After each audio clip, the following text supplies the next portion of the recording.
Think about what is missing in your life, and you talk to your friends about it, and you put your attention and your energy on it in your telephone conversations, and you go to sleep thinking about what is missing, and you have this kind of an energy system going on for you.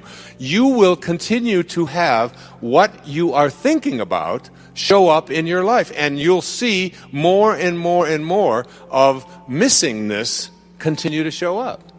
You can't think about and put your energy on what is missing unless you want it to keep being that way in your life. So that's the first thing you want to shift. That's the first obstacle to reaching this state of what I call intention.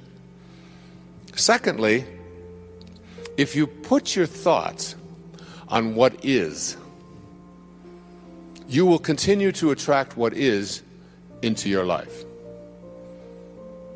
Now, I'm going to suggest something very strange up here right now. I told you when it gets weird, that you have the ability to put your attention on an inner mantra that I have recorded in a CD called Meditations for Manifesting, that came to me from a teacher 2,300 years ago named Patanjali in India, who taught people at that time, when this is before the Middle Ages, this was like when people hadn't been out of caves too long, was teaching people how to levitate, and was teaching people how to bilocate, and was teaching people how to have the gift of fish and loaves 300 years before Jesus showed up on this planet.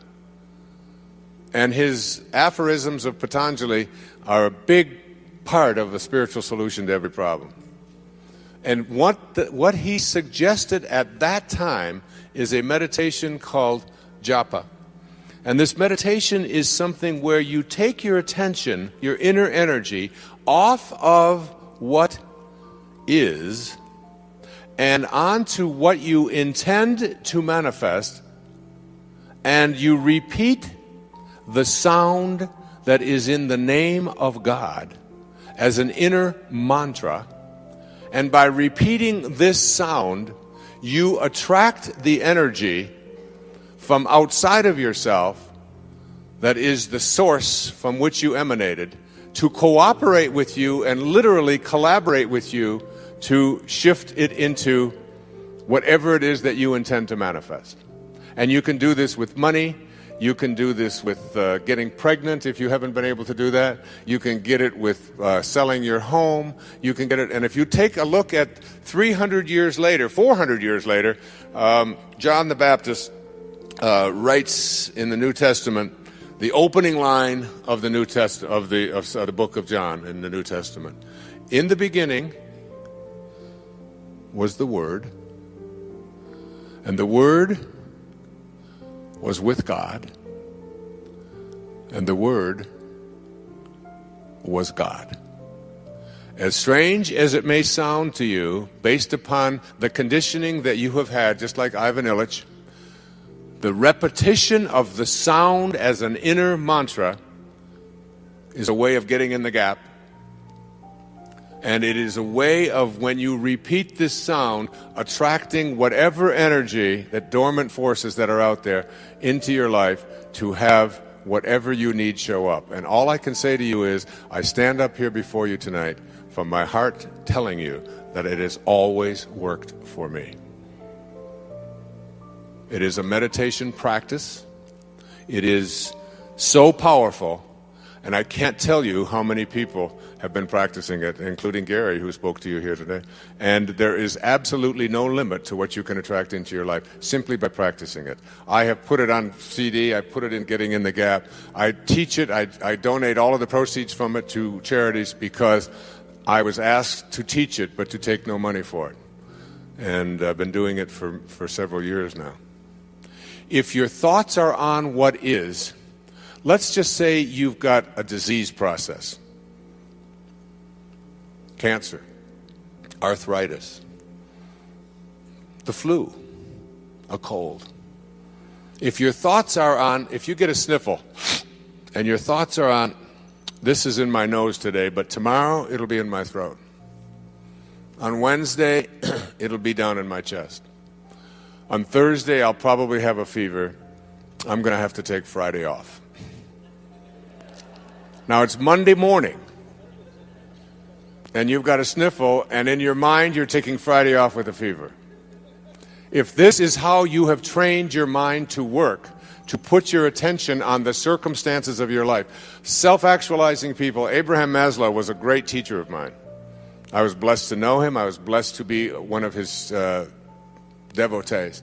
He died on the 14th of June, 1970, in the same hour that I walked across the stage at Cobo Hall in Detroit receiving my PhD.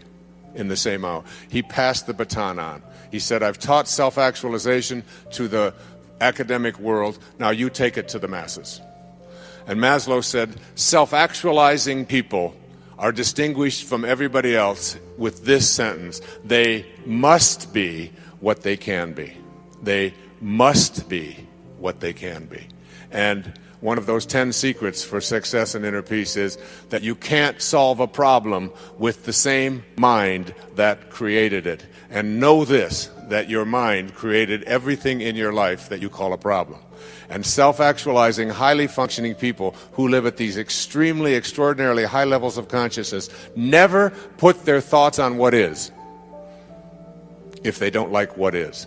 Because if your thoughts are on what is, and you despise what is, and if you look at poor people, if you look at unsuccessful people, if you look at sickly people, if you look at tired people, if you look at addicted people, you will see people who put their attention constantly on their problems, on what is wrong, on what isn't working, on what I can't do, and so on. They'll tell you about it, they'll focus on it, and when your thoughts are on what is, and what you think about is what expands, you continue to attract more of what is into your life. When I had a practice, I had a woman who came to me who said, I just went through a divorce 7 months ago, and I've been dating, and I've dated 4 different men, and all 4 of them have used me as a sex object. And every single one of them called me up after the first date and were mistreating me, and they didn't have any respect for me, and that was the end of it. And she said, I'd like you to talk to all 4 of these men.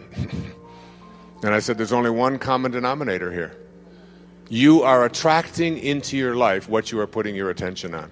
It's called the Job effect.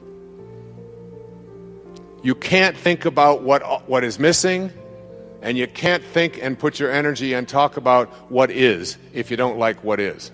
Can't do that unless you want more of that to show up. Third, you cannot put your attention or your thoughts or your energy on what always has been. If you put your thoughts or your energy on what always has been is what will continue to show up into your life. What always has been is the wake of a boat. Your life is a boat. It's heading up the river in that direction. And it's heading there at 40 knots. And you're standing on the stern, and you're looking down at the water, and as the boat goes in this direction, here you are looking down into the water, and what do you see? You see the wake.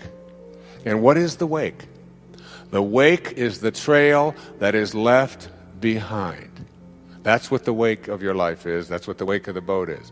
And if you ask yourself the question, what's driving the boat? What's making this thing head in this direction? The answer is the present moment energy that is being generated by the engine, and nothing more is what's making the boat go in this direction.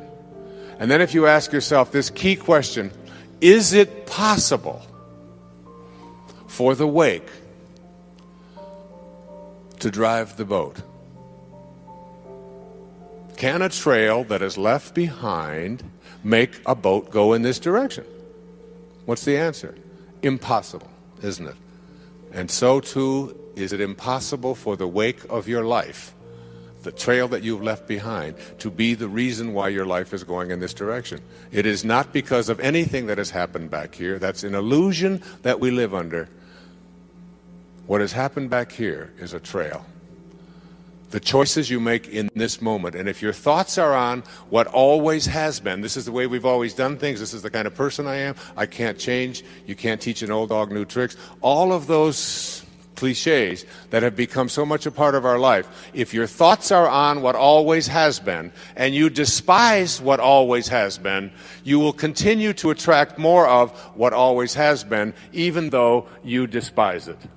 It works that way. So you can't think about what's missing, what is, and what always has been. And it gets worse. You cannot think about and put your attention on what they want or expect for you if you want that to change in your life. And there's no shortage of people who have an opinion about what it is that you should be or shouldn't be or how you should be doing it. Most of these are your relatives. I have a wonderful book in mind to write. It's called Your Friends Are God's Way of Apologizing for Your Relatives. But if I talk to your relatives, they laugh too. So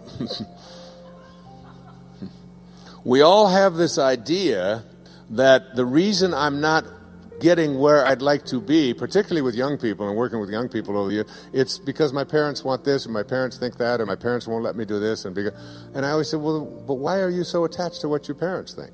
Well, these are my parents, and I have to do it. I said, you can listen to it, you can take it in, but you don't have to embrace it. You don't have to live by that. And certainly when you become adults, when if there are people out there who convince you that you should or shouldn't be doing this or that, then you're going to continue to attract exactly what it is that they have their attention on.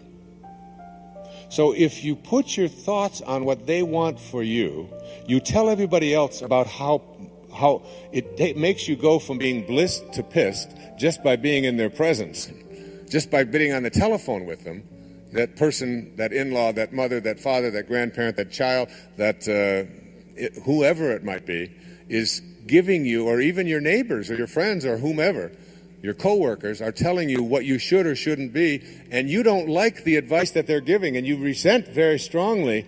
One of the 10 secrets for success and inner peace says there are no justified resentments. Your resentments are things that destroy you. So if your thoughts are on what they want for you, and what they want for you is something you don't like, you will continue to attract more of and use the attractor energy of the universe to attract more of what they want for you, even though you are upset about it. So here you go. There are 4 things that you can't do with your mind if you want to move into this state of intention that I'll be speaking about tomorrow. And these are, you cannot put your thoughts on what's missing, on the circumstances of your life, on what you always have been, or what others want for you. So you have to learn to do a somersault into the inconceivable and only put your thoughts or your attention on what you intend to manifest for yourself. Every thought that you have is an energy. Everything in the universe is an energy. And when you have a thought that is a thought that weakens you, which Hawkins speaks about so brilliantly in Power versus Force, that thought, the 10th secret in 10 Secrets says, wisdom is avoiding all thoughts which weaken you. And thoughts change and make you strong or weak depending upon whether or not what you're thinking at any given moment. The instant that you put something into your body and hold it close to it, the moment that you move into the energy field of someone who is negative, and I'll be speaking more about this tomorrow afternoon and doing a little bit more of demonstration on it, that everything in this universe is an energy. I have the prayer of St. Francis on which I'll be reciting tomorrow, and Sky will sing for you tomorrow, on a card that is produced by a woman who lives in a wheelchair. And also, and all it takes is to be in the energy field. If I had Linda hold this up next to her, it would strengthen her. Just the words. Energy is in everything. And here's one of the most powerful notions about how you move into this area of bringing higher energy to the presence of lower energy in your life to strengthen rather than weaken you. It was on the wall of the ashram where Mother Teresa lived.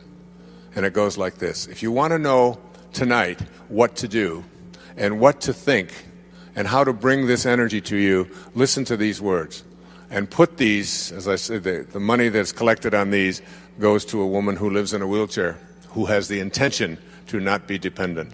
And you stick this on there, and you know, your children just have to walk by these words. and the energy it touches and impacts them.